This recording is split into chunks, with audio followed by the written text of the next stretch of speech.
All right, it's Montgomery Bell Academy and Father Ryan right here tonight on ESPN 102.5 The Game. Welcome back in. Darren McFarland here in Network Control Studios. Justin Bradford, host of Penalty Box Radio, which can also be heard right here on ESPN 102.5 The Game. He is out at Fordyce Center in Bellevue, and he's going to help me talk about this matchup tonight. Justin, what's going on? Hey, Darren, thanks for having me. It's a great night for high school hockey. It's one of the few things of hockey that's been going on around town, so it's been exciting to see it this season. All right, set the scene for us out here in Radio Land for the folks who are not there, but you need to be our eyes for us there at the Fordyce Center in Bellevue. 10-4, so Montgomery Bell Academy coming off a comeback win last night. So this is a rare back-to-back game for high school hockey here in the Nashville area. Coming off a 5-3 victory over Brentwood. They were down 3-1 last night in the second. Came back with 4 goals. Luke Haley had a hat trick and just initiated that comeback. The top line for NBA is absolutely dangerous. They forecheck, they backcheck, it's paycheck every time, baby. 3 of the top 4 guys that lead in points in GNash are on NBA. They are a powerhouse team. They're one of those teams that's made the championship for state multiple years in a row, but just can't seem to get past Brentwood, so it was a big victory for them over Brentwood last night. Father Ryan, a little bit of a struggle this season so far, but they lost 2 of their top scorers as well, so they're in a little bit of rebuild mode, but they have a great coaching staff as well. Father Ryan can be really pesky, but it is NBA playing that back-to-back game that they're obviously going to be hungry tonight. Yeah, and Father Ryan's been off for a bit. I was looking earlier today, and at the GNash standings, like you were talking about, they haven't played in several weeks. That's the pandemic right there. Pandemic problems are happening, and it's affected every single league, but they're trying to get this season going. They're doing it as safely as possible, and if something happens, and they're contact tracing and making sure teams stay quarantined as much as possible as well. And they've really pulled it off quite well, all things considered, and doing it safely, because nothing's really been tracked back to actually the game of hockey where things have happened. It's been other circumstances. So for them to be able to pull this off, and they're going to go straight to playoffs in January as well, which is very different for this league. They just want to make sure they finish the season so these kids have something to really play for.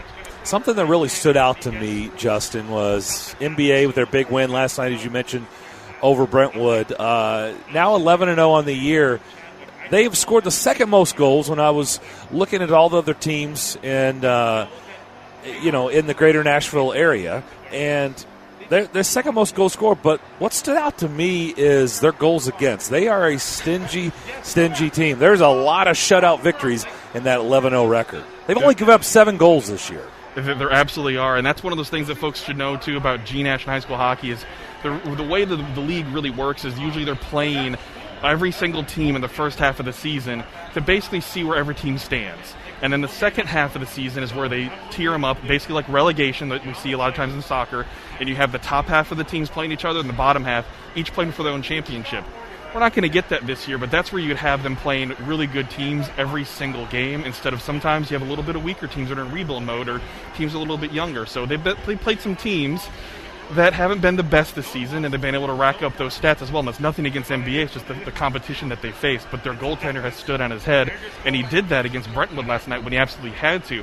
He allowed a goal just 40 seconds into the game, and then allowed 2 more, but then when it was important in the third period, he stood on his head and he made it happen and secure that victory. But that goal differential for NBA is absolutely amazing. And another top scoring team, Mount Juliet, I know they're not playing tonight, but they absolutely deserve to be mentioned because they're a team that is made up of Mount Juliet High School, Lebanon High School, and Green Hill out in Wilson County. You have a Wilson County team that is one of the top ones in the league as well, and one of the 2 only undefeated teams along with NBA in this league right now.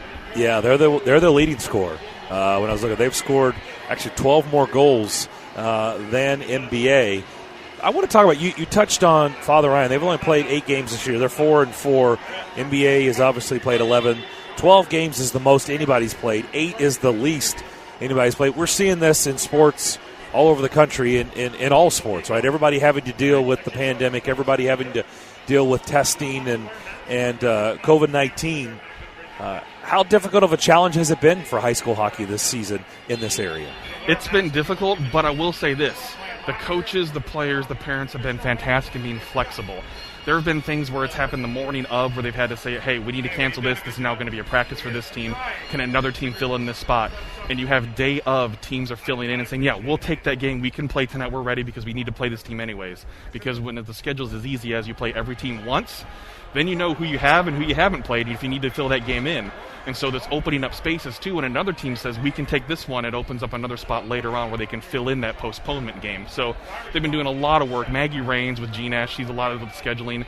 She has done a fantastic job of getting this done, and everyone being flexible at all 3 rinks that are here in Nashville for being so flexible with things when you have to make day of decisions or even decisions just a few hours before when somebody might test positive. They've done a fantastic job of making sure this can happen and making sure everybody's staying safe. I know I've talked to you in the past when you've helped me with games, whether it's pregame, intermissions, postgame. We've talked about SEC hockey here with the Fordyce Centers. I know you know how important it is for sheets of ice. And now to have this beautiful new facility where you are. We've known about the Antioch Fordyce Center for the last 5 years, but now you've got one out on the west side of town in Bellevue. And then the big announcement now that there's going to be one in Clarksville. What does that mean? And it's just going to keep going. That's not it.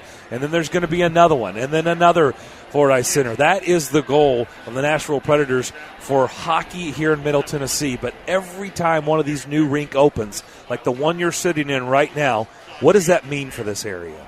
It just means our sport that we love continues to grow and more people get exposed to it, and it's a great outlet for kids, for adults. I mean, I'm going to have to leave this game early to go to the other rink here in Bellevue to play my own Recreation League hockey game. So it's very important. Really? Yeah, we continue to get more sheets of ice here because no matter what, as soon as Clarksville opens, there's going to be a waiting list. As soon as Bellevue opens, there's a waiting list. Every time they open a new rink, there's a wait list because that many people want to be exposed to the game and want ice. And it's not just hockey. Figure skating is really prominent here now, too. They're training championship figure skaters here. Curling wants to take off here. There's so many things in sports that involve sheets of ice is why we need more, so we can expose more people to winter sports and ice sports in general. So it's great for hockey. These kids need places that are so much closer to home so families aren't having to drive 30, 45 minutes just to play the game that they love. So we need more sheets of hockey, and it's one of those things that if you want it to happen, and no, it's not just in the Predators, they partner with local facilities and they partner with local communicalities. You got to talk to your leadership. You got to talk to political leadership in your locale to make sure it happens. Talk to your mayors. Talk to your aldermen. All those folks make it happen. That's how we're going to get more sheets of ice in the area. All right, kind of last thing. How have you seen the growth? Because you're much more tuned into this as we kind of wrap this up, Justin. The growth of hockey in this area with these teams, the high school levels. Some of these schools having to combine, right? Different schools, as you mentioned, Mount Juliet, Green Hill, and Lebanon. And that we've got Franklin and Hume Fogg and BGA. We don't have time to go through the list. But how has this also grown with the participation with kids in this area? It's growing a lot, and you're seeing a lot of kids stay and play their high school hockey because they want to. They want to win a state championship. They've been through some up and down times, too, where you have kids that only want to play their travel hockey. They want to play junior Preds or Flyers, and then they kind of leave GNash. Now we're seeing so much crossover. There's so much talent in this league. Like Lyndon Palmer for the Mount Juliet team. He's playing Nashville Flyers as well as playing GNash because he wants to win, and he's a competitive player, and he has definitely a future to at least play college hockey as well, and it's going to be fantastic for him. And so many of those players are staying and wanting to play at their high school and represent their high school.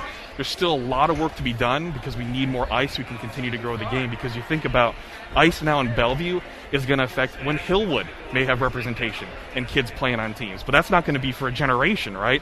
So the more we enable things right now, the way we're going to see it in 10 years and 20 years from now. And so that's why we see all the growth in Williamson County before, is the way the A game and Southern Ice was there. All the kids were going there, right, in Williamson County. So we need more ice available to areas where you can develop more, like Wilson County. Imagine the growth in Wilson County if there was a rink out there. Imagine the growth in Sumner County if there's a rink out there. The more that we see ice, the more it's going to grow, and the more we're going to love it and see the impact of it. Enjoy the game where you're at, and then good luck in your game later this evening. Thanks, Darren. Appreciate it. Thanks for doing this as always. Justin Bradford, he's the host of Penalty Box Radio, which you can hear right here on ESPN 102.5 The Game on Wednesday nights. Yes, we will come back with the voices. The guys you will hear on the call, you know those voices, Pete Weber and Hal Gill. We will do that next as you are listening to the High School Hockey Bash. Father Ryan versus NBA right here on ESPN 102.5 The Game and the Game Nashville app.